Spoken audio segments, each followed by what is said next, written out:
unique, more like Black and Puerto Rican and Latin.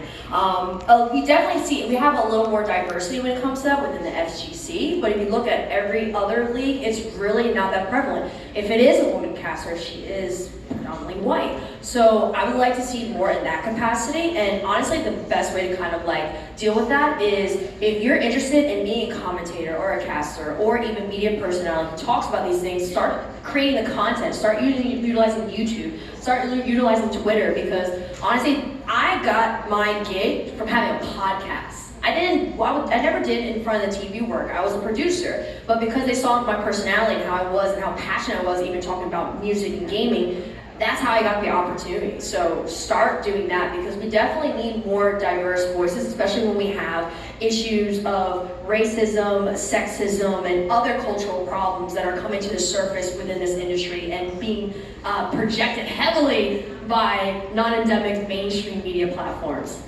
Absolutely, and when we say female, it can be female identifying people as well, and they even get a lot of homophobia and a lot of prejudice as well. You were going to say something?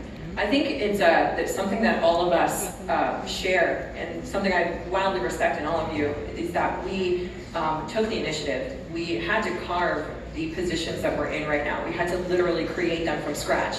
And I think that that's something that can be intimidating, because unfortunately, as we mentioned, the disparity means that you don't see a lot of role models.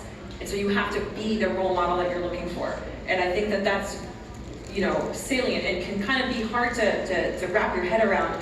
But if you believe that you can add something to the space, just purely on passion alone, or some skill that you use in everyday life that you can contribute to the gaming industry, try it, because 9 times out of 10, you can serve as an inspiration to somebody else. I keep, you made this joke that you're gonna be in Bangalore for Halloween, and I really hope you do it. I really hope you do it. But that to me is an indication like she has somebody she can cosplay in a video game now, you know what I mean? Perhaps last year she may not have, and that's absolutely tragic, And so the fact that this is happening, we're making progress, but we really do need to make the impression that, we're here to stay and we're viable people to pay attention to.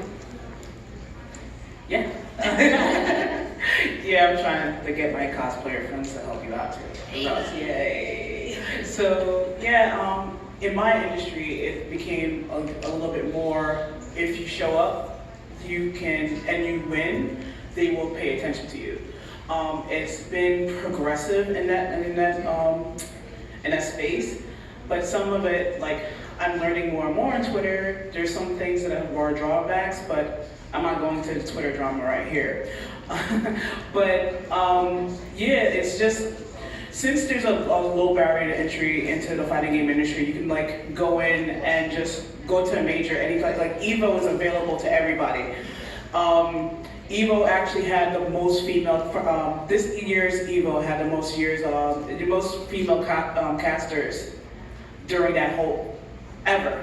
Like, and shout out to Persia. I wish Sharpie was there, but it's amazing how many people are in the fighting game industry and just doing a lot. A lot of women are just doing it in this industry.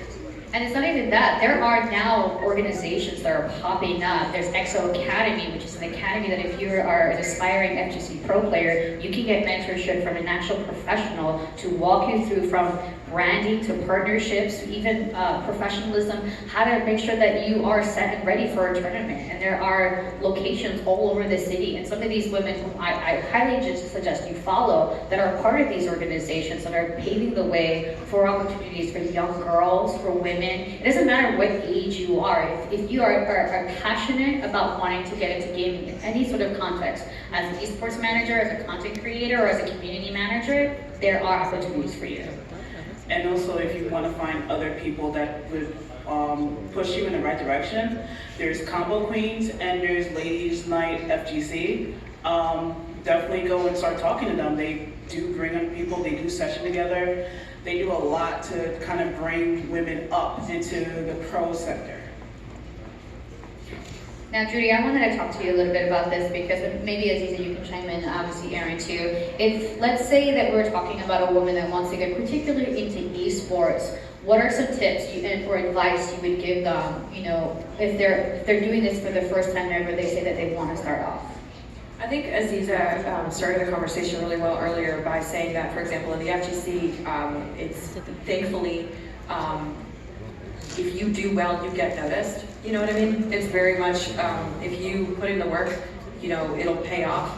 The thing, in my personal opinion, and we started touching on that, is that it's about finding people who are willing to lift you up, right? It can, unfortunately, esports can be a very competitive space, and a lot of people will discount you, you know, especially if you are a person of color, especially if you're a woman or, you know, female identifying.